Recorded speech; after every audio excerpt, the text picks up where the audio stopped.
அதாவது நடனம் ஆடுவதில் வல்லமை வாய்ந்தவன் என்றுள்ள பெருமையை நீ கேட்டிருக்கின்றாய். ஆமா ஆமா, தில்லையிலே ஆடி இருக்கின்றேன். நெல்லையிலே ஆடி இருக்கின்றீர்கள். கண்டிப்பாக. சீர்காழியிலே ஆடி இருக்கின்றீர்கள். சிதம்பரத்திலே ஆடி இருக்கின்றீர்கள். உண்மைதானம்மா. திருச்சியிலே ஆடினீர்கள். அது உலகமறிந்த உண்மை. திருச்சிற்றம்பலத்திலே ஆடினீர்கள். கண்டிப்பாக கண்டிப்பாக. மதுரையிலே கால் மாறி ஆடினீர்கள். ஒரு கலை என்று சொல்வார்கள் அல்லவா? மதுரையில போய் ஆடினீங்களா? ஆமாம்மா. கால் மாறி. ஆமாம்மா. கால் மாறினா கமந்தல விழுவாங்க. அப்படி கிடையாது கண்ணே. கால் மாறி என்று சொன்னால் ஒரு காலை எடுத்து மறு காலினுடைய முட்டிலே வைத்துவிட்டு கறங்குவதுதான் இந்த கால் மாறி ஆட்டம் என்று சொல்வார்கள். ஆமாம்மா. பாத்தீங்களா?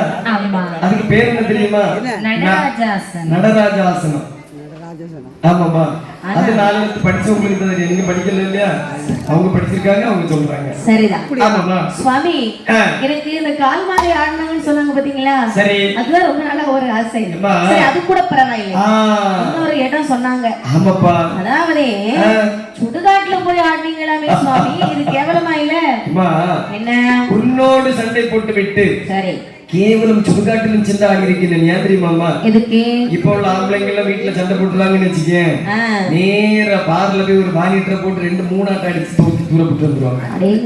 பகவான் அன்னைக்கு கோபம் வரக்கூடிய நேரத்துல அந்த மானிட்டர் அடிக்க பதிலாக தான் சுடுகாட்டுக்கு போயிருக்காரு. சரிதான். ஆமாப்பா. மானிட்டர். ஆமா. ஆனால் இந்த பார்வதி ஏன் சொல்லுகிறாய்? என்னப்பா சொல்லுகிறார்கள்? சுவாமி, நீங்க எல்லாம் ஆடி இருக்கீங்க, தவறு இல்லை. ஆனால் உங்களுடைய நடனத்தை பார்க்க வேண்டும் என்று எனக்கும் ஆசையாக இருக்கிறது. நல்லது. இந்த கைலாச மாமலையில் சரி என்னுடைய ஒரு நடனம் ஆடுங்கள் சுவாமி. என்ன? அதாவது என்னில் சரிபகுதி என்று சொல்வார்கள். மேபல் பாதி பகவான் பாதி என்று சொல்வார்கள் அல்லவா? என்னில் சரிபகுதியாக இருந்து என்னுடைய நாட்டியத்தை கண்டுகொள்ளாதது என்னுடைய தவறு ஒருபோதும் கிடையாது. ஆனால் ஒன்று, இந்த நேரத்தில் நடனம் ஆடி என்று சொல்கின்றாய் அல்லவா? நான் ஆடினேன் என்று சொன்னால் அகில உலகமும் அறிந்து விடுமே வெள்ளி. என்னம்மா என்ன இது புதுக்கதையாக இருக்கிறது? உண்மைதான் கண்ணே. நடனம் ஆடினால் உலகம் அழியும் என்று சொன்னால் பூலோகத்திலே எத்தனையோ பேர்கள் நடனம் ஆடுகிறார்களே. கண்டிப்பாக. அப்படியா உலகம் அழிந்து கொண்டாயிருக்கிறது. நன்மை செல்வமே, என்ன பரமனும் உலகத்தில் ஆடக்கூடிய மக்களும் உண்டா? இல்லை. இல்லை அல்லவா சுவாமி? பரமன் நான் இந்த இடத்தில் நான் நடனம் ஆடுவேன் என்று சொன்னால் சரி கண்டிப்பாக அகில உலகமும் அழிந்து விடுமே பெண்ணே. நீங்கள் அப்படி இப்படி பேச வேண்டாம். சரி, இப்பொழுது எப்படி நடனம் ஆட போகிறீர்களா இல்லையா? என்ன? அதாவது ஒன்றுக்கு 3 முறை சொல்லுகின்றேன் அல்லவா, உலகம் அழிந்து விடும் என்று சொல்லி. சுவாமி, நீங்கள் நடனம் ஆடவில்லை என்றால் சரி இப்பொழுது எங்கள் அன்னுடைய வீட்டுக்கு நான் சென்றுடுவேன். அருமை செல்வமே, சற்று பொருள். ஆடுகின்றேன் ஆனால் ஒன்று. என்ன? பார்வதி, எது வந்தாலும் நீயே பார்த்துக்கொள். சுவாமி, உலகம் அழியட்டும். சரி, அழிந்தால் நான் பார்த்துக் கொள்கிறேன். ஆகட்டும் என்று சொல்லி ஆட போறீங்களா? ஆமாம்மா. ஆடுவதெல்லாம் சரிதான். சரி, உங்கள் மேலிருந்து எந்த ஒரு பொருளாக இருந்தாலும் கீழே விழக்கூடாது. அப்படி அங்கத்திலிருந்து ஏதாவது ஒரு பொருள் தவறு கீழே விழுந்து விட்டது என்று சொன்னால் நீங்கள் ஆட்டத்திலே தோற்றதாக அர்த்தம். பெண்ணே பெண்ணே, உலகத்தில் யாரிடத்தில் வேண்டும் என்று சொன்னாலும் ஒரு ஆணவன் கண்டிப்பாக தோற்று விடுவார். கண்டிய மனைவிடத்தில் தோற்று விடுவாரா? ஒருபோதும் கிடையாது அல்லவா? ஆடுகின்றேன் என்று சொல்லி ஆட வேண்டும் என்று சொன்னால் அதற்குடைய கோலங்கள் கொள்ள வேண்டும் அல்லவா? அப்படி என்று சொல்லி சரி எப்படி எப்படி கோலம் கொள்கின்றார்கள்?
பகவான் கோலம் கொள்கிறார். ஏன்னா நடனத்திற்கு ஏற்றவாறு பாவனைகள், அதாவது உடைகள் அணிந்தால்தான் பார்க்க நன்றாக இருக்கும்.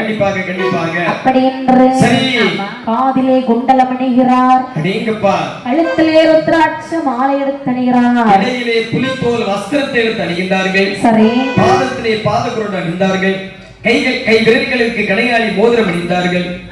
அப்படி என்று சொல்லி உடைகள் அனைத்தும் அணிந்துவிட்டு பகவான் ஆட தொடங்குகின்றார். சரிதான். அதாவது முதலாக பகவான் ஆனந்த தாண்டவம், அதாவது ஆனந்த நடனம் ஆடக்கூடிய நேரத்தில் அங்கு இருக்கக்கூடியவர்கள் நினைக்கிறார்கள். அதாவது பகவானுடைய நடனத்தை காண்பதற்காக தேவர்கள் எல்லாம் வருகிறார்கள். முனிமார்கள் வருகிறார்கள், ரிஷிமார்கள் வருகிறார்கள். கணபதியின் ஆர்வமாக பார்த்து கொண்டிருக்கிறார்கள். நீங்கப்பா அலைமகள், கலைமகள், மலைமகள் அனைவரும் பகவானுடைய நாட்டியத்தை காண வேண்டும் என்று சொல்லி வருகிறார்கள். ஏன்னா பகவான் எப்பொழுதும் நடனம் ஆட மாட்டார் இல்லையா? அதனாலே அவருடைய நடனத்தை காண்பதற்கு அங்கே கூட்டங்கள் அலைமோதுகின்றன. சரி, அப்படி கூடி இருக்கக்கூடிய சபையிலே பகவான் எப்படி நடனம் ஆடினார் பாருங்கள். எப்படி எப்படி ஆடிக்கொண்டாரே ஆடிக்கொண்டாரே ஆடிக்கொண்டாரே ஆடிக்கொண்டாரே திருநடனம் ஆடிக்கொண்டாரே ஆடிக்கொண்டாரே திருநடனம் ஆடிக்கொண்டாரே ஆடிக்கொண்டாரே ஆடிக்கொண்டாரே நடனம் ஆடிக்கொண்டாரே.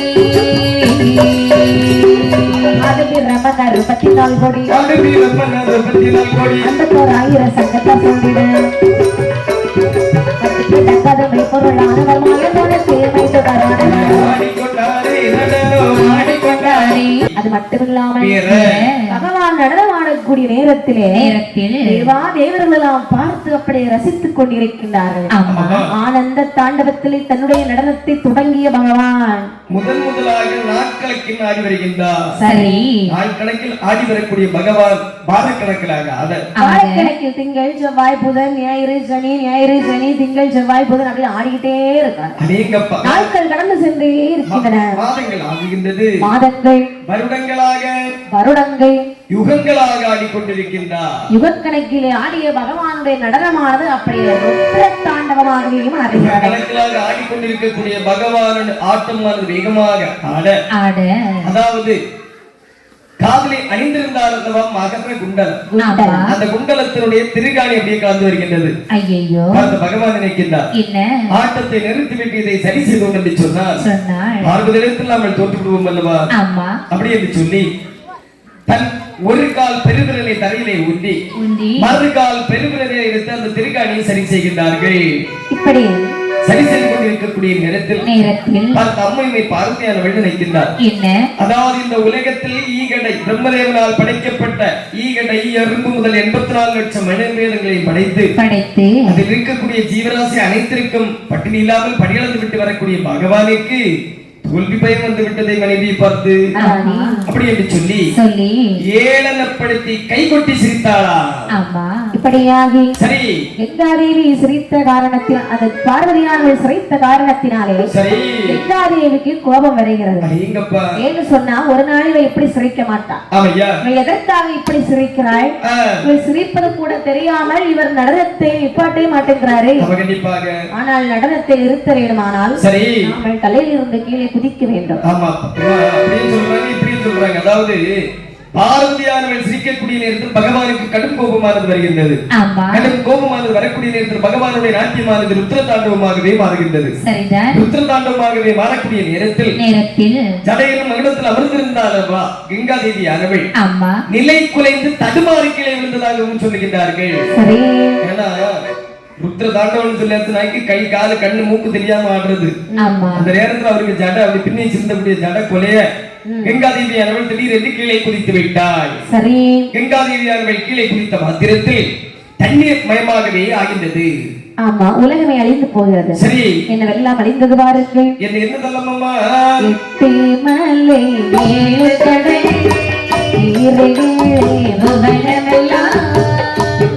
மலை ஏழு கடை புவனமெல்லாம் பட்டை மரோ தாவரமோ பட்டை மரோ தாவரமோ ஒன்றாய் அழித்திடுமா தாவரமோ தாவரமோ ஒன்றாய் அழித்திடுமா கரிதேடுமா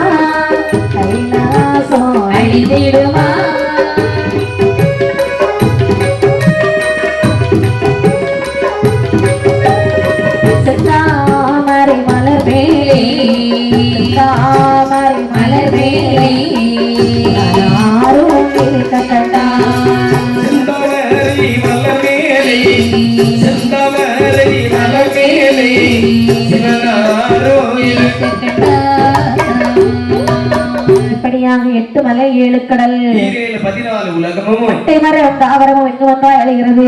சரி, அது மட்டுமில்லாமல் கைலாசம் அழிகிறது. காந்தரூப பொய்யை காணவில்லை. மனிதர்கள் மனித சடலங்கள் இல்லாமல் அப்படியே மண்ணோடு மண்ணாக மக்கி செல்கின்றது. உயிரினங்கள் எல்லாம் தண்ணீரில் இருக்கிறதா? ஆமாமா. இப்படி இருக்க கைலாசம் அழிந்த பொழுது கரைக்கிடனாகிய சிவபெருமான் பார்வதியை பார்த்து சொல்லுகிறார். பார்வதி என்ன? அதாவது ஆடவில்லை என்று சொன்னேன் அல்லவா? ஆடித்தான் ஆக வேண்டும் என்று சொன்னார். உலகம் அழிந்து விட்டதை கண்டே சுவாமி. என்னம்மா? உலகம் அழிந்தால் என்ன? உலகத்தை படைத்துக் கொள்ளலாம் என்று நீங்கள் தானே சொன்னீர்கள். என்ன?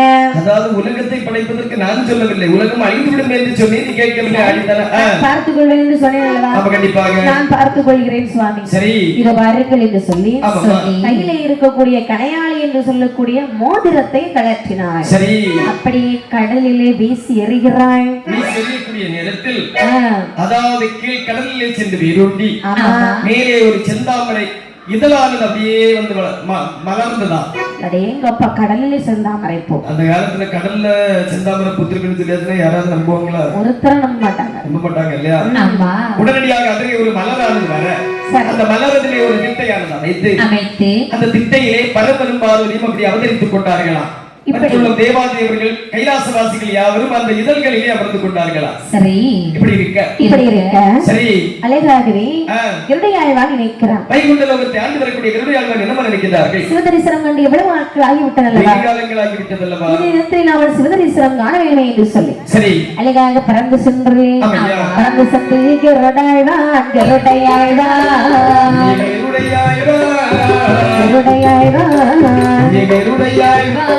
அந்த கைலாசம் தண்ணிலே வந்தான்.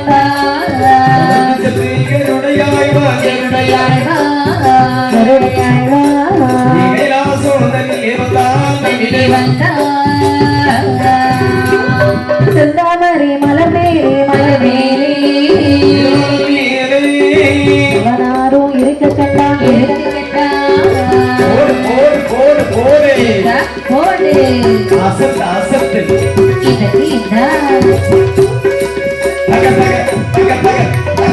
ஏதேது சிவனாரே மேலே இருப்பதென்ன? ஏதேதோ சிவனாரா நாங்கள் மலர் மீது அமர்வதென்ன? பார்வதியாள் சொல் கேட்டே நடனமாடிவிட்டே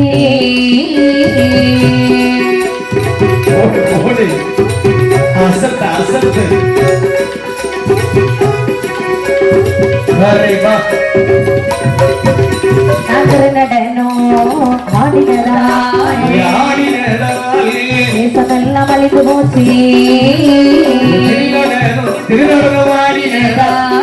ஆடினதால் தேசமெல்லாம் அழிந்து போச்சு. அழிந்துவான உலகமது கருடையாழ்வா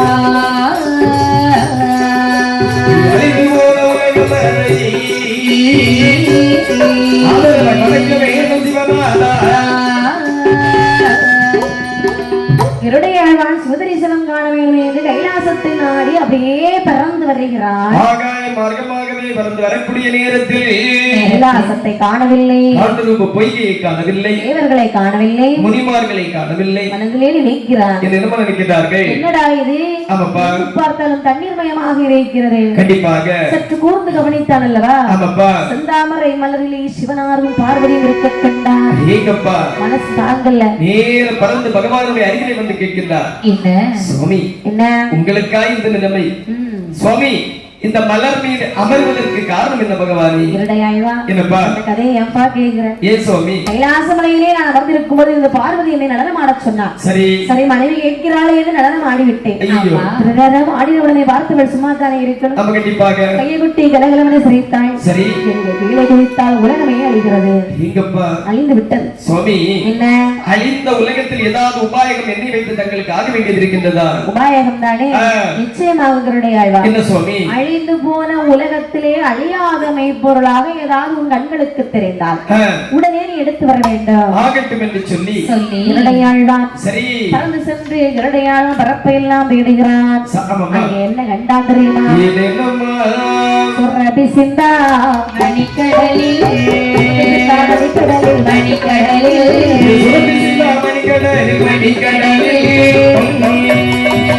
பாத்திரோ பாத்திரத்தை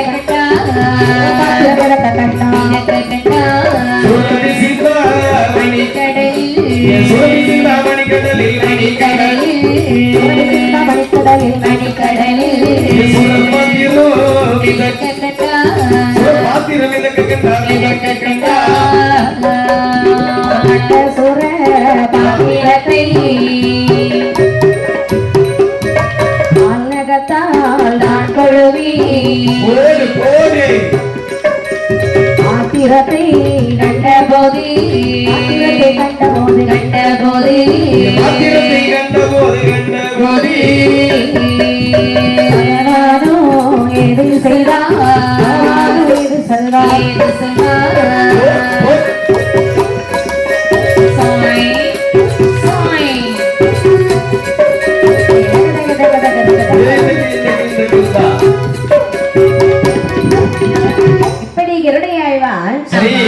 சிந்தாமணி என்று சொல்லக்கூடிய கடலிலே வந்து பார்க்கக்கூடிய நேரத்தில் அங்கே ஒரு சிவப்பாத்திரம் அங்கே மிதந்து கொண்டிருப்பதை கண்டான். கண்ட சிவப்பாத்திரத்தை கால்நகத்தால் தான் கொழுவி கணக்கென்ற சிவபெருமானுடைய திருமுன்பிலே கொண்டு வைத்தார்களா?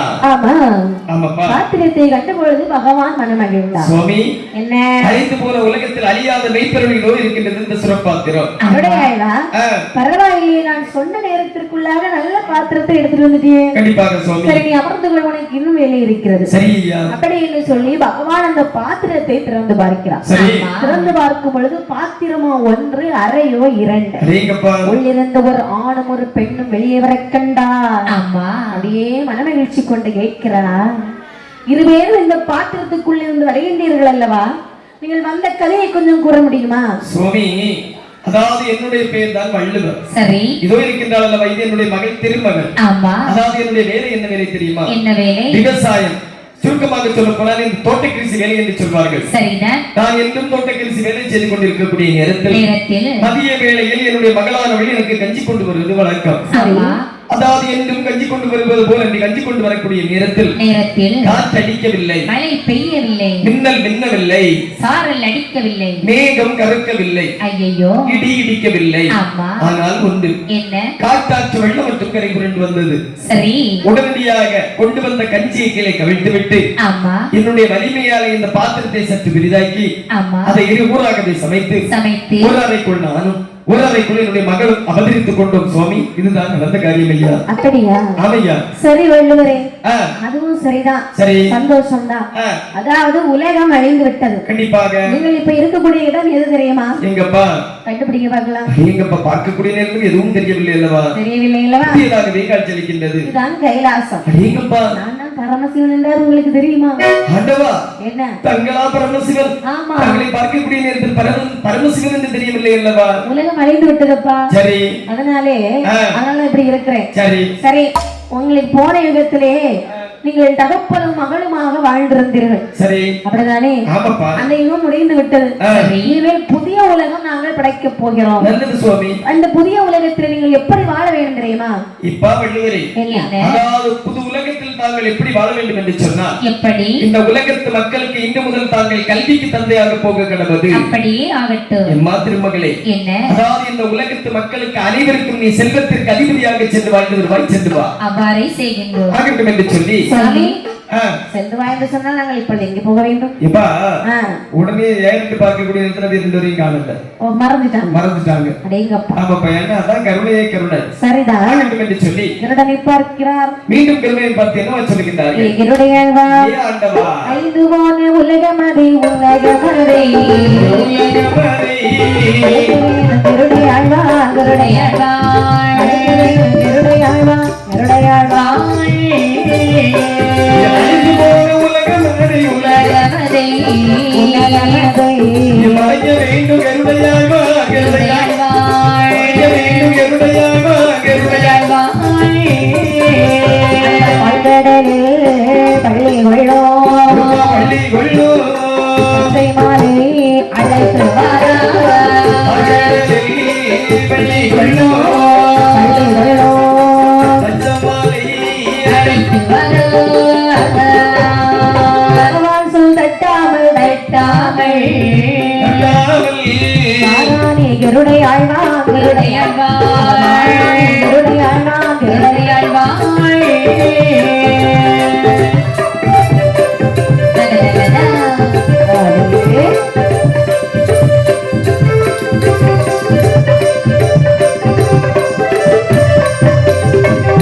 எப்படி? ஆமா, அதாவது கருடையாழ்வாரை பார்த்து இந்த பகவான் சொல்லுகிறார். என்ன சொல்கிறார்? அப்பா, என்ன உனக்கு வேலை முடியவில்லை. எப்படி தெரியுமா? என்ன? அதாவது திருப்பார்கடல்லே பள்ளி கொண்டிருக்கிறார் எனது அத்தான் மாய கோபால கண்ணன். சரி, அவரை நான் சொன்னதாக சொல்லி நீ உடனே அழைத்து வர வேண்டும். ஆகட்டும் என்று சொல்லி கருடையாழ்வான் ஈஸ்வரனுடைய வார்த்தையை தட்டாமல் ஆமா 5ஆம் கடலாகிய திருப்பார்கடலில் வந்து பார்க்கக்கூடிய நேரத்தில் ஹரிநெடுவாள் எப்படி நித்திரையில் அமர்ந்திருக்கின்றார் என்று சொன்னால் காலையதுதான் வடக்காக வடக்காக வடக்காக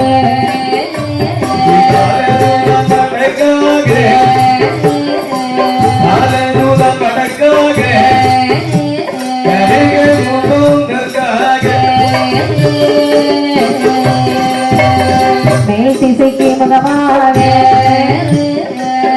திசைக்கு முகமாக ஒரு பாம்பாக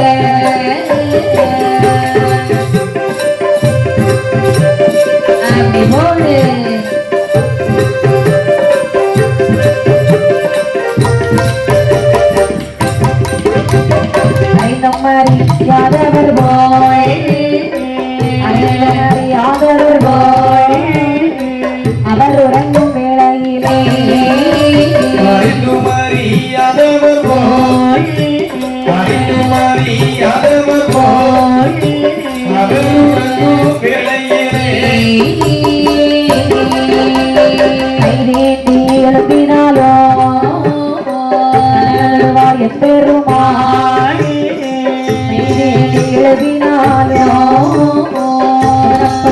பெருமாள் பெருமாள் மேலே அல்லோ காணம் இசைப்பாரா அறிவுமான் முடித்திலகே அறிவுமான் முடித்திலகே தாட்டி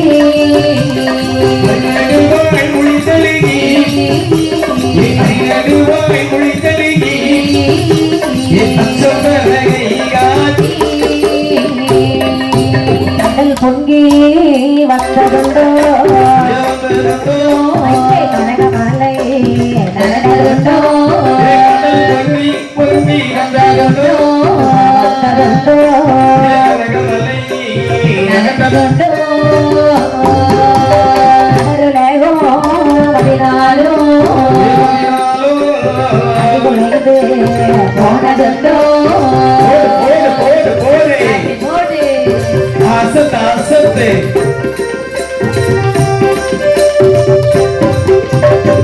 காலந்தான் வடக்காக கனகமுகதற்காக மேற்கு திசை முகமாக மெத்தை ஒரு மாம்பாக அறிந்தும் அறியாதவர் ஒன்றும் இந்த உலகத்தில் நடப்பது அனைத்தும் தெரிந்தும் தெரியாதவருக்கு உண்டு. என் பெருமாள் அங்கே நித்திரையிலே இருக்கிறாரா? பார்த்து கருடையாழ்வான் இருக்கின்றார். என்ன? நித்திரையிலே இருக்கக்கூடிய பகவானை நித்திர பங்கம் செய்வது பெரும்பாலும் அல்லவா? நித்ராதேவி கண்டிப்பாக நம்மளை பார்த்து நகைப்பார். அதுலயும் தூங்குறவங்கள வர ஒரு தட்டுல எழும்பிடுவாங்க.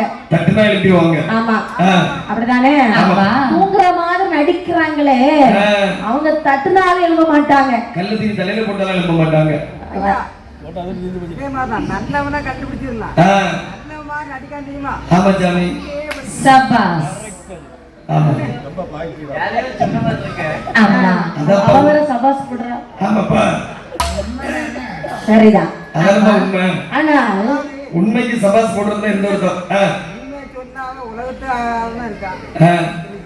என்ன சாமி? உலகத்துக்கு ஆகாதவனா இருக்கான். உங்களுக்கு ஊர் இருக்கு சாமி? பக்கத்துல தானே, அதான் அந்த பேச்செல்லாம் அப்படி இருக்காதான் கேட்டேன். பிளாத்தி பிளாத்தி வளையா, பிளாத்தி வளையா இப்படியே பேச்சாங்க. ஆமாம்மா, இப்ப அதாவது உலகத்தில் உண்மையை ஒருவன் சொன்னான் என்று சொன்னால் இந்த உலகத்திற்கு அவரை பிடிக்காத பெரியவர்கள் சொல்வார்கள். அது உண்மைதானம்மா? சரி, ஆகட்டும் என்று சொல்லி உண்மையே பேசுறது கிடையாது. நான் என்ன பேசுறேன்? வாய் திறந்தாலே போய் நம்ம பேசுறது. உண்மை சொன்னா யாரும் நம்பவே மாட்டேங்கிறாங்க. ஆமா, நம்மளால நம்ம சம்மதிக்கவும் மாட்டோம். இதே பொய்யா எடுத்து பேசினா அப்படியே நம்புறாங்க. அவன் நல்லவன் வல்லவன் நான் தெரிஞ்சவன். ஆமாப்பா, அது உண்மைதானம்மா? அதாவது பொய்யையும் மெருகுப்படுத்தி ஆக்குபவனுடைய திறமை தான் புலவன் என்று பெரியவர்கள் சொல்வார்கள். ஆமா, அதான் நம்ம உண்மை. ஒரு பொய்யை கூட நம்ம பாடி இதான் உண்மைன்னு சொல்லியாச்சுனாக்க அதை நாட்டு மக்கள் நம்பிதான் ஆகுவாங்க. சரிதான், சரி ஆகட்டும் என்று சொல்லி அப்படியானால் இணைக்கிறான் இரடையாயினார். என்னப்பா அப்ப இவரை நம்ம எழுப்ப கூடாது. ஒரு பெருமாள் பேர்ல ஒரு தெய்வீக கானம் இசைத்தால் இசைக்கு மயங்காதவர் இந்த உலகத்துல யாருமே இருக்க முடியாது சொல்லி தெய்வாதி தேவர்கள் பூங்காவனத்திலே சென்று சிறகாலை மலர் கொய்து கொண்டு கோவிந்தனாருடைய மேனியிலே அப்படி பூமாலையோடு பாமாலை பாடி நின்றாராம் இந்த கதை ஆழ்வார்.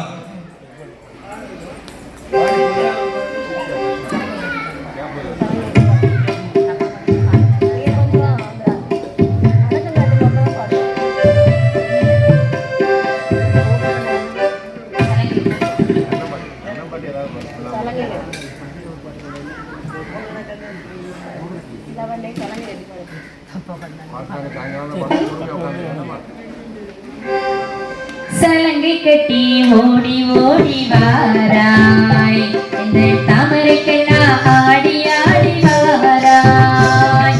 சலங்கை கட்டி ஓடி ஓடி வாராய், இந்த தாமரை கண்ணா ஆடி ஆடி வாராய். பிஞ்சு பாத தேடி தேடி நாங்கள் இந்த தேவிய நாம பாடி பாடி வந்தோம். பிஞ்சு பாத தேடி தேடி நாங்கள் திவ்ய நாம பாடி பாடி வந்தோம். ஓ சலங்கை கட்டி ஓடி ஓடி வாராய், இந்த தாமரை கண்ணா ஆடி ஆடி வாராய்.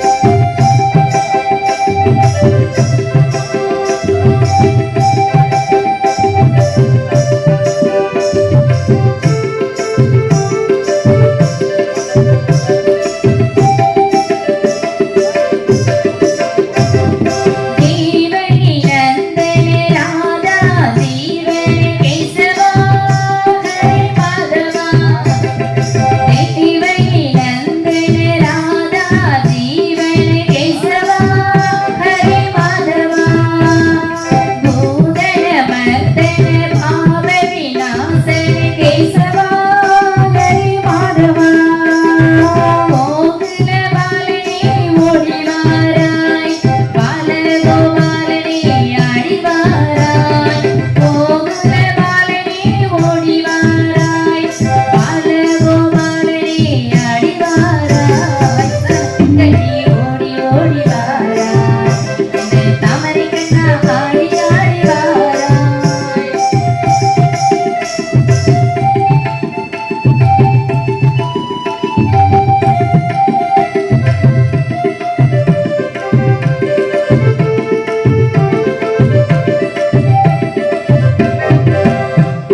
காளிய நர்த்தன கம்ச விமர்த்தன கேசவா ஹரி மாதவா. ஆசிர வஸ்தல ஆபத் பாதவ கேசவா ஹரி மாதவா. ஓங்காரநாதனே ஓடி வாராய், ஆனந்த கீதனே பாடி வாராய். ஓங்காரநாதனே ஓடி வாராய், ஆனந்த கீதனே பாடி வாராய். சலங்கை கட்டி ஓடி வாராய், இந்த தாமரை கண்ணா ஆடி ஆடி வாராய்.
சபாஸ். கருடையாழ்வான் இவ்வளவு திறமையை ஒழித்து வைத்திருப்பார் என்று யாரும் அறியவில்லை. கண்டிப்பாக அழகாகவே ஆகட்டும் என்று சொல்லி இசைக்கு பயங்காமல் இருப்பாரா அப்படி என்று சொல்லி அரிநெடுவாள் முளைத்தல் அச்சம் பெருகை காட்டி கருடையாழ்வாரை பற்றி கேட்கின்றார். கருடையாழ்வார் வரலாறு காணாமல் என்னை காண வந்த காரணம் என்னையா சுவாமி? என்ன சுவாமி? அதாவது உங்களுடைய மைத்துனர் அழைத்து வர சொன்னார்கள், அத்தான் சிவபெருமான். சரி, எனக்கு இங்க ஒரு விஷயமும் தெரியாது, உடனே வாருங்கள். நீங்கப்பா அப்படி என்று சொன்னால் ஈஸ்வரன் அழைத்தார் என்று சொல்லுகின்றார். நான் ஏறி செல்வதற்கு வாகனம் இல்லாமல் எப்படி கருடையாழ்வார் இங்கிருந்த கைலாசமலை வரை வர முடியும்? உங்களுக்கு வாகனம் இல்லை என்று நீங்கள் கவலைப்பட வேண்டாம் சுவாமி. அடியேன் ஏறக்கூடிய வாகனமாகவே நான் வந்திருக்கின்றேன். அப்படி என்று சொன்னால் என்னை சுமந்து அதாவது சுமந்து செல்லும் அளவிற்கு வலு வந்து விட்டதா உனக்கு? குருகுலத்திலே ஏறிக்கொள்ளுங்கள், சுமக்கும் அளவுக்கு வலுவெல்லாம் ஒண்ணும் கிடையாது, எனக்கு தாருங்கள், வல்லமை தாருங்கள். ஆகட்டும் என்று சொல்லி கருடையாழ்வாருடைய குறுங்கலத்திலே பெருமாள் ஸ்ரீ நாராயணமூர்த்தி ஆர்ப்பரித்துக் கொண்டாரா? ஒரு சிறகாரத்தை வீசி வர மர சிறகாரத்தையே குடைபிடித்து வருகின்றனர். இப்படி எப்படி வருகின்றார்கள்? பச்சை வர்ணனும் கரடும் பச்சையில் ஏற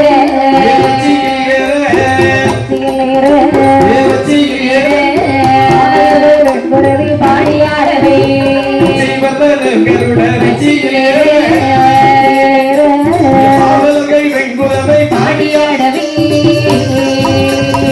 சிறக்கன் லட்சுமி பாகல் பார்வதியிலே துளசி மணி மாலை இறக்கவே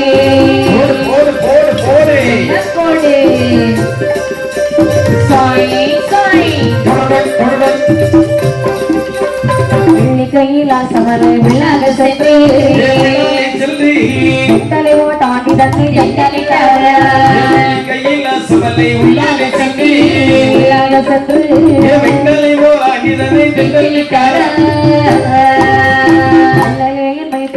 மாறுவாரோ காட்டு கோணாறு கிட்டவே வாரோ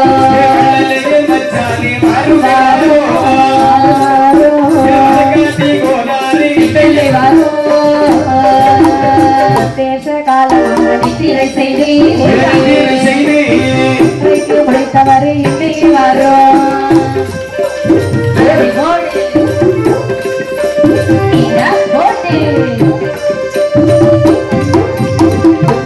கட்டி வைத்த மாப்பிள்ளையை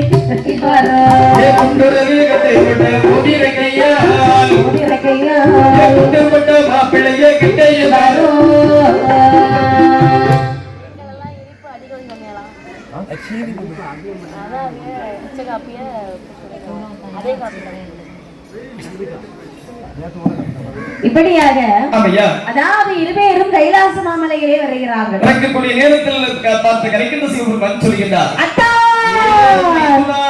அத்தா வள்ளலே என் மைத்துனரே வாரும் வாரும் மரக்காட்டி கோடாரே கிட்டே வாரும் குண்டுரலில் கட்டுப்பட்ட மோதிர கையால் குத்தப்பட்ட மாப்பிள்ளையின் அருகில் வாரும் ஐயா. அத்தா என்ன மைத்துனா? இந்திரன் மேல இருக்கும் போதா இதெல்லாம் சொல்லி காட்டணும்? ஐயோ பாருங்கள் அத்தா, என்ன மைத்துனா ஒரு நிமிடம் கூட என்ன இனிமேல் இங்க இருக்க முடியாது. மைத்துனா என்ன? அதாவது இந்த நிலைமையில் இருந்த பிற்பாடு என்னை தாங்கள் நக்கலாக பேசினீர்கள் அல்லவா? வள்ளிலே மைத்துனரே வாழ்வார்கள் என்று சொன்னீர்கள் அல்லவா? ஒரு வார்த்தை தவிர அனைத்து வார்த்தையும் பொய். குண்டுரலில் கட்டுப்பட்ட மோதிர கையால் குத்துப்பட்ட மாப்பிள்ளை கிட்டே வாரும் என்று சொன்னீர்கள் அல்லவா? மச்சான், இந்த நிலைமையில் இருந்த பிற்பாடும் உங்களுக்கு இப்படி ஒரு பேச்சு தேவையா? கண்டிப்பா இதெல்லாம் சங்கடத்துல வரக்கூடிய வார்த்தைகளே. அப்படியே மைத்துனா, சந்தோஷத்துல வரல. சரி மைத்துனா, ஏன் தெரியுமா? சிவனே இந்த கைலாசமலையிலே நான் அமர்ந்திருந்தேன். சரி, இதான் இருக்கிறது உங்க தங்கைச்சி. என்ன சொன்னா தெரியுமா? என்ன சொன்னாங்க? நடன மாடல் சொன்னா. சரி, நடன நானும் சரி, பார்வதி தானே கேட்கிறாய், நடன மாடல் சொன்னா உங்க வீட்டுக்கு வந்துருவேன்னு சொன்னா. ஐயோ, அதாவது மனைவி சொல் மந்திரம் அல்லவா? நீங்கள் அன்றும் இன்று வாழ்ந்து வருகின்றீர்கள், கண்டிப்பாக ஆடி இருப்பீர்களே. அதுலயும் உங்க வீட்டுக்கு வந்துருவேன்னு சொன்னா பாத்தீங்களா? அதனாலதான் ஆட சம்மதிச்சேன். கண்டிப்பாக பயம் கொடுத்திருக்கோம், ஏன்னா எங்களாலே சமாளிக்க முடியல. பாவம் என்ன செய்ய போறீங்களோன்னு சொல்லிக்கிட்டு சரி நடனம் தானே ஆடிடுவோன்னு ஆடுறேன். சரி, ஆட்டத்தை பார்த்துட்டு சும்மா தானே இருக்கணும். கண்டிப்பாக கை கொட்டி கிழக்கு ஏழமாக சிரிக்கிறாள். தப்போ சரியோ தப்போ சரி நம்ம திறமை வெளியே காட்டுறோம். ஆமா கண்டிப்பாக. எல்லாரும் சிரிக்கலாமா? கண்டிப்பாக சிரிக்க கூடாது அல்லவா? சிரிப்பு வந்தா என்ன செய்யணும்? சிரிப்பு வந்தாச்சுன்னா என்ன செய்யணும்? அடக்கி வச்சுக்கிட்டு இருக்கணும். வீட்ல போய் ரூம் போட்டு சிரிக்கணும். ஆமா ஆமாப்பா. அப்படிதானே? ஆமா. சீதா கங்காதேவி கோபம் வந்து கீழே குதித்தாள். உலகம் அழிந்தது. கண்டிப்பாக. இதான் நடந்தது. அதாவது முதலாக வரக்கூடிய நேரத்தில் 18% இருந்தார்கள். ஐயோ இப்போது 90 வரைக்கும் கொண்டு வந்திருக்கின்றது. இப்போது 40 ஆகிவிட்டது. இனி கொஞ்ச காலம் கழிய 28 ஆகிவிடும். அப்படியா? அது உலகம் அறிந்த உண்மை ஆகிவிட்டது. சரிதான். ஆமாப்பா. இத பாருங்க. சரி. அதெல்லாம் விடுங்க அத்தா. ஆமாப்பா. உலகத்தை படைக்கக்கூடிய வழியை பார்ப்போம் நாம. அதாவது உலகம் அழிவதற்கும் என்னை தாங்கள் கருடனை விட்டு அழைத்ததற்கும் என்ன காரணம் ஐயா? காரணம் இருக்கிறது. என்ன சுவாமி? அழிந்து போன உலகத்தை உடனடியாக படைத்தாக வேண்டும். சரி. கீழ் உலகத்திலே வாழ்ந்து வருகிறாள் மந்திரக்கண்ணி, உமது தங்கை. அந்த மந்திரக்கண்ணி இடத்திலே சென்று ஒரு பிடி மண் நான் சொன்னதாக வாங்கி வாருங்கள். உலகத்தை உடனே படைத்து விடலாம். தங்களுக்காக ஒரு பிடி அல்ல 1000 பிடி மண் வேண்டும் என்று சொன்னாலும் இதோ வாங்கி வருகின்றேன். சரி. ஆகட்டும் என்று சொல்லி உடனடியாக பார்த்து மாயவன் நினைக்கின்றார். என்ன நினைக்கின்றார்? கீழ் உலகத்தில் மந்திரக்கண்ணி இடத்தில் செல்ல வேண்டும் என்று சொன்னால் இந்த சொரூபத்தோடு செல்ல முடியுமா? நாம மனித ரூபத்தில் இருக்கிறோம். அப்படி என்று சொன்னார். கண்ணுக்குள்ள முங்கினா தெய்வம்னு பாக்குமா? மனிதர்னு பாக்குமா? குறிப்பிடும் அல்லவா? சரிதான். அப்படி என்று சொன்னார். கண்டிப்பாக நாம ஒரு இடைச்சிறிய பூச்சாக வடிவெடுத்து இந்த தாமரை தண்டு வழியாக நாம போக வேண்டும். அப்படி எப்படி? ஆகட்டும் என்று சொல்லி மாயவனார் எப்படி வருகிறார் பாருங்கள். எப்படி அம்மா வடிவெடுத்து வருகின்றார்கள். சிறிய வேட்டு வாழி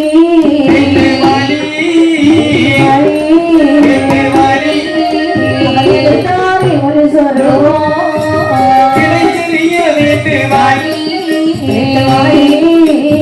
எடுத்தாரி ஒரு சொல்லுவோம்.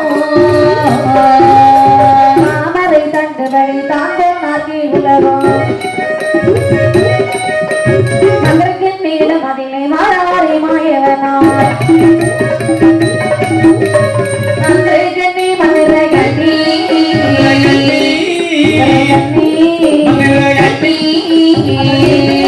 சத்தமிட்டாள் மந்திரகண்ணி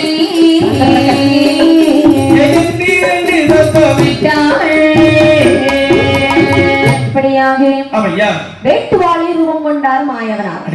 வேட்டுவாளி என்று சொன்னால் என்னன்னு? அதாவது எத்தனையோ வகையான வாளிகள் பார்த்திருக்கிறோம். சாம்பார் வாளி பார்த்திருக்கிறோம், மோர் வாளி பார்த்திருக்கிறோம், ரசவாளி பார்த்திருக்கிறோம், கேசரி வாளி வரைக்கும் பார்த்திருக்கிறோம். கேசரி வாளி. ஆமா. ஆனால் உண்டு இந்த வேட்டுவாளி இதுவரையும் கண் கொண்டு பார்த்தது கிடையாது அல்லவா? அது எப்படி அம்மா இருக்கும்? வேட்டுவாளி தானே? ஆமா அண்ணே. அது வந்து வாளியில வராது. வேற தூக்கக்கூடிய வாளி கிடையாது. வேற என்னமா? அது ஒரு பூச்சி. பூச்சி பறக்கும், அடேங்கப்பா, கொட்டும். அதாவது வேட்டுவாளியானது கூடு கட்டும். அதாவது மனிதத்தை சார்ந்தது என்று சொல்லுகின்றீர்கள். அதாவது வேட்டுவாளி என்று சொன்னால் அதாவது ஒரு பெண்ணானவள் விசேஷமாக இருப்பாள் என்று சொன்னார். அவளுடைய வீட்டிலும் அவளுடைய உறவினர்களுடைய வீட்டிலும் இந்த கூடு கட்டுமா? சரி. அதுதான் இந்த வேட்டுவாளியுடைய தன்மை என்று சொல்லுகின்றார்கள். ஆமா, மண்ணால் கூடு கட்டும். ஆமாமா. ஆகட்டும் என்று சொல்லி அதாவது வேட்டுவாளி, அதாவது இடைச்சிறிய வேட்டுவாளி ரூபமானது எடுத்து சரி தாமரை தண்டு வழியாக நேர கீழ் உலகத்துக்கு வருகின்றார்கள். கீழ் உலகத்திலே வந்து சாடுறாரு. கீழ் உலகத்திலே வந்து மந்திரக்கண்ணியோட அரண்மனையில இருந்து போடுறாரு சத்தம். ஏ அம்மா மந்திரக்கண்ணி, ஏ அம்மா மந்திரக்கண்ணி, அண்ணா மந்திரக்கண்ணி, நலமாக இருக்கின்றாயா? நலமாக இருக்கின்றேன் அண்ணா, நீங்கள் எப்படி இருக்கிறீர்கள்? நலத்திற்கு எந்த ஒரு குறைவும் இல்லை. ஏமா என்ன? அதாவது உன்னிடத்தில் ஒரு முறை நான் உரைத்து விட்டு சென்றேன், உனக்கு ஞாபகம் இருக்கின்றதா? ஞாபகம் இருக்கிறது. என்னம்மா? உலகம் அழிந்து விட்டால் என்னை பார்க்க வருவேன் என்று சொன்னீர்கள். உண்மைதானம்மா? ஆமா அண்ணா. அப்படி என்று சொன்னால் இப்பொழுது உலகம் அழிந்து விட்டதா? சபாஸ். அடுத்த நொடிகளமே கேட்பாய் என்று கேட்கவில்லை. என்ன? உலகம் அழிந்து விட்டது. பரமன் பார்வதி பார்த்து, அதாவது பார்வதி பரமனை பார்த்து நடனமான சொல்ல சரி எதை கண்டு நகைத்தாள் என்று தெரியவில்லை. தலையில் இருந்த கங்காதேவியார் கீழே குதிக்க 14 உலகம் தண்ணீராகவே அழிந்து விட்டது. ஆமாப்பா அண்ணா, உலகம் அழிந்து விட்டதா? கண்டிப்பாக கண்ணி. அண்ணா ஏமா இத பாரு, சிவனும் பார்வதியும் அப்ப எப்படி இருக்கிறார்கள்? தாமரை மலர் மீது அமர்ந்திருக்கிறார்கள். அண்ணா, இப்ப நான் ஏதாவது உதவி செய்ய வேண்டுமா?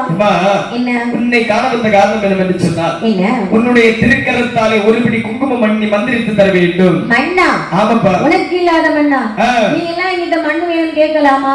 கண்டிப்பாக. எவ்வளவு நிறைய இருக்கு, எல்லாம் உனக்கு தான், அள்ளிட்டு போ. என்ன? ஆற்றிலே போட்டாலும் அளந்து போட வேண்டும் என்று சொல்லி பெரியவர்கள் சொல்வார்கள். ஆமா. உன்னுடைய வலது கரத்தாலே எனக்கு ஒரு பிடி குங்குமம் மண் மட்டும் மந்திரித்து தாது போதும். ஒரு பிடி போதுமா? ஆமாப்பா. அப்படி அமர்ந்து கொள், மண் எடுத்து வருகிறேன். சரி. அப்படி என்று சொல்லி ஆமையா. ஒரு பிடி மண்ணை அள்ளினார். சரி. ஓம் நமச்சிவாயம், ஓம் நமச்சிவாயம், ஓம் நமச்சிவாயம். அண்ணா இதோ வைத்துக்கொள் மண், ஒரு பிடி மண். ஆகட்டும் என்று சொல்லி மாயவன் வலது கரத்திலே ஒரு பிடி மண்ணை வாங்குகின்றார். சரி.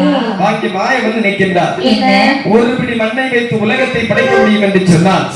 ஒரு பிடி மண் கூட கொண்டு போனோம் என்று சொன்னால் இந்த உலகத்தில் எதையெல்லாம் படைத்து விடலாம் அல்லவா? அப்படி என்று சொல்லி கொண்டு போற மண்ணு ஒருவேளை உலகத்தை படைக்க பத்தவில்லை என்று சொன்னால் என்ன செய்வார்கள்? மீண்டும் பத்தலனா காணாது. ஆமாப்பா. மண்ணு காணாது. ஆமா. சுத்த தமிழ்ல பேசினா ஒருத்தருக்கும் புரிய மாட்டேங்குது. ஆமா, கண்டிப்பாக அப்படி என்று சொன்னால் கண்டிப்பாக திரும்பவும் நம்மளை தான் மண் வாங்க அனுப்பி விடுவார். இன்னொருக்க வேட்டுவாளியா மாறணும். ஆமாப்பா. தாமரைக்கு தண்டுக்குள்ள குதிக்கணும். சரி. அதனால ஒரு பிடி மண்ணை அவளுக்கு தெரியாம களவு செய்து விடலாம். ஏங்கப்பா. கேட்டா தரத்தான் செய்வா. ஆமா. அப்படிதானே? ஆமா. இருந்தாலும் கேட்காம நம்ம களவு செஞ்சிருவோம். ஆகட்டும் என்று சொல்லி இடத்தை கரத்தினாலே ஒரு பிடி மண்ணை களவு செய்தார். சரி. செய்து அப்படி மந்திரவின் இடத்துல விடைபெறுகிறார். என்ன சென்றுமா? என்னம்மா? என்னடா சொல்லுகிறாய்? என்னம்மா? இப்பதான் வந்து அதுக்குள்ள போறேங்கிறியே. என்ன? அதாவது கொடுத்த கெடு தீர்வதற்கு முன்பாக கண்டிப்பாக கைலாசம் சென்றாக வேண்டும் அல்லவா? ஆமா. நான் உடனடியாக சென்று வருகின்றேன் கண்ணே. சரி என்ன? போறதெல்லாம் சரி, ஒரு கையை இப்படி வச்சிருக்க. சரி. ஒரு கையை பின்னாடியே ஒளிச்சு வச்சிருக்கே. என்னன்னா? அதாவது தாமரை தண்டு வழியாக வந்தது அல்லவா? சுறுசுறுப்பாக இருக்கிற சொரித்துக் கொண்டிருக்கின்றேன். ஆமாமா. சென்று வரட்டுமா? சொரியா? ஆமாமா. சரி அண்ணா. ஆகட்டும் என்று சொல்லி அலையாலே மாயவனார். சரி. கண்ணி கொடுத்தாள் ஒரு வீடி மண், ஒரு வீடி மண், களவு செய்தாள் ஒரு வீடி மண், ஒரு வீடி மண், ரெண்டு வீடி மண்ணும் கொண்டு கடலில் வாரபோது கண்ணி கொடுத்த மண்ணரு தானே, எடுத்து மண்ணரு தானே, ஆயிரு வீடுமா.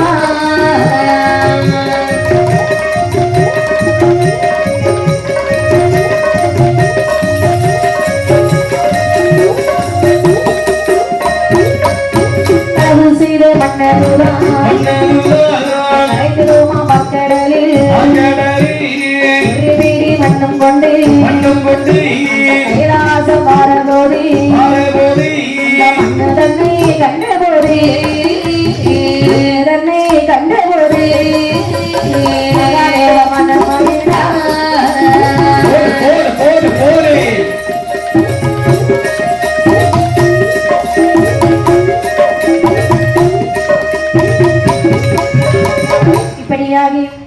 கண்ணி கொடுத்த மண்ணானது மாயவனுடைய கையிலே கருவுருவாகவே இருக்கிறதாம். மாயவன் களவு செய்த மண்ணானது நடுக்கடலில் அப்படி கரைந்து செல்கின்றதா? சரி. இதிலிருந்து என்ன தெரிகிறது? இதிலிருந்து என்னமா தெரிகிறது? களவு செய்த பொருளானது கடவாய் கஞ்சிக்கு கூட பத்தாது. உனக்கு என்ன தெரிகிறது? எனக்கும் அதுதான் தெரிகிறது. களவு செய்த பொருள் கடவாய் கஞ்சிக்கு கூட உதவாது என்று தெரிகிறது. அன்று மாயவன் களவு செய்த மண்ணே நிலைக்கவில்லை. உலோக மக்கள் எல்லாம் சில பேர்கள் களவு செய்யக்கூடிய பொன் பொருளா நிலைக்க போகிறது. மாயவன் ஏன் களவு செய்தான்? என்ன? அதாவது இந்த உலகத்து மக்களுக்கு எடுத்து காட்டுவதற்காக செல்வங்களே ஒருபோதும் களவு மட்டும் செய்யாதீர்கள் என்று சொல்லி எடுத்து காட்டுவதற்காக அன்று மாயவன் ஒரு மண்ணை வாங்கி நடுக்கடலிலே கரைத்து காண்பித்தாரா? களவு செய்யக்கூடாது. சரி. திருடக்கூடாது. கொள்ளையடிக்க கூடாது. கொண்டு வந்த மண்ணை கருவுருவாக திரண்ட மண்ணை கொண்டு உடையவனாருடைய முன்பிலை கொண்டு வைக்கின்றார்களா? சரி. உடையவனாருடைய முன்பிலை கொண்டு வைக்கக்கூடிய நேரத்தில் பார்த்த பகவான் மனமகிழ்ச்சி கொண்டார். ஏனென்று சொன்னால் கைலாசம் படைக்க போகின்றோம் அல்லவா?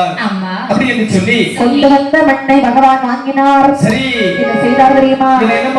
கொண்டு வந்த மண்ணையும் 100 நாளாய் பங்கு வைத்தார். ஒரு பங்கு மலையாக, ஒரு பங்கு வானமாக, ஒரு பங்கு மலையாக, ஒரு பங்கு பூமியாக, ஒரு பங்கு மலையாக, ஒரு பங்கு பூமியாக, மண்டோன மறந்தோன மனித உயிர்கள் தோன்றிடுவார். வீரர்கள் சூரியத்தை தாண்டவர்கள் வானவர்கள் நாலு பட்டாய் மண்டிருக்க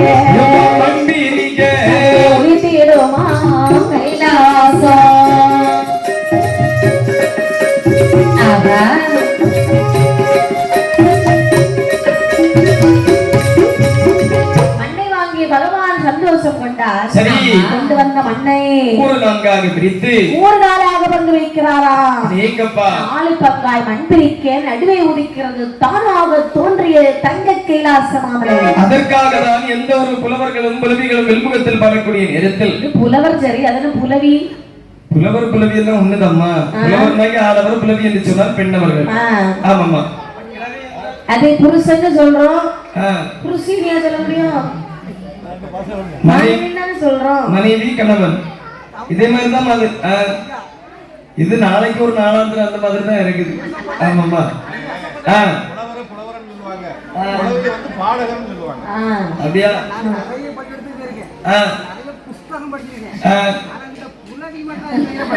அப்படியா?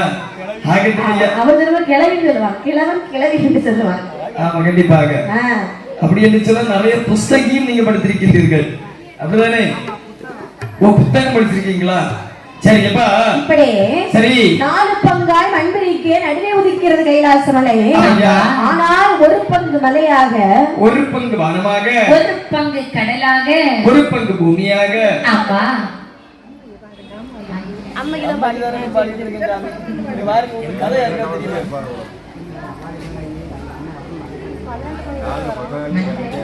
இப்படி என்று சொல்லி அங்கே 4 பங்காய் மண்பிரிக்க நடுவே உதிக்கிறது கைலாச மாமலை. அந்த கைலாச மாமலையிலே யார் யாரெல்லாம் வருகிறார்கள்? சந்திரர்கள், சூரியர்கள், இந்திரர்கள், எரியவர்கள், எல்லோரும் வருகிறார்கள். அப்படி இருக்க மாயவனார் அவருடைய இருப்பிடத்திற்கு செல்கிறார். மற்றுமல்ல தேவர்கள் கொள்கைக்கு பார்வதியானவள் சொல்லுகிறாள். என்ன சொல்லுங்க? சுத்தம் செய்ய, சுத்தம் செய்ய, சுத்தம் செய்ய, பெண்ணை பிறவி செய்ய வேணும், பிறவி செய்ய வேணும். சுத்தம் செய்ய, சுத்தம் செய்ய, சுத்தம் செய்ய, பிறவி செய்ய வேணும், பெண்ணை பிறவி செய்ய வேணும். பிறவியேறி செய்தாலோ பெருந்தோ உண்டாகும். பரமசிவன் நாசிலி, பரமசிவன் நாசிலி, கண்டதீயை பிறவி செய்தார். பரமசிவன் நாசிலி, பரமசிவன் நாசிலி, கண்டதீயை பிறவி செய்தார். அமிர்தத்திலே மூடி வீரந்திரங்கள், அமிர்தத்திலே லட்சம் இறந்தார். அமிர்தத்திலே மதகரி பிறந்திடமாம், அமிர்தத்திலே வரி புலி பிறந்திடமாம், அமிர்தத்திலே ஆடரமும் பிறந்திடமாம், அமிர்தத்திலே மான்மழு பிறந்திடமாம், அமிர்தத்திலே இருக்கும் போது பிறந்திடமாம், அமிர்தத்திலே வேதாளி பிறந்திடமாம், அமிர்தத்திலே திருநீர் பிறந்திடமாம், தான அமிர்தத்திலே வாரணாசி வந்து பிறந்திடமாம்.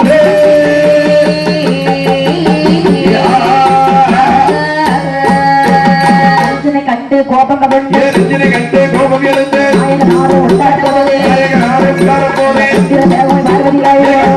பார்வதியாளர்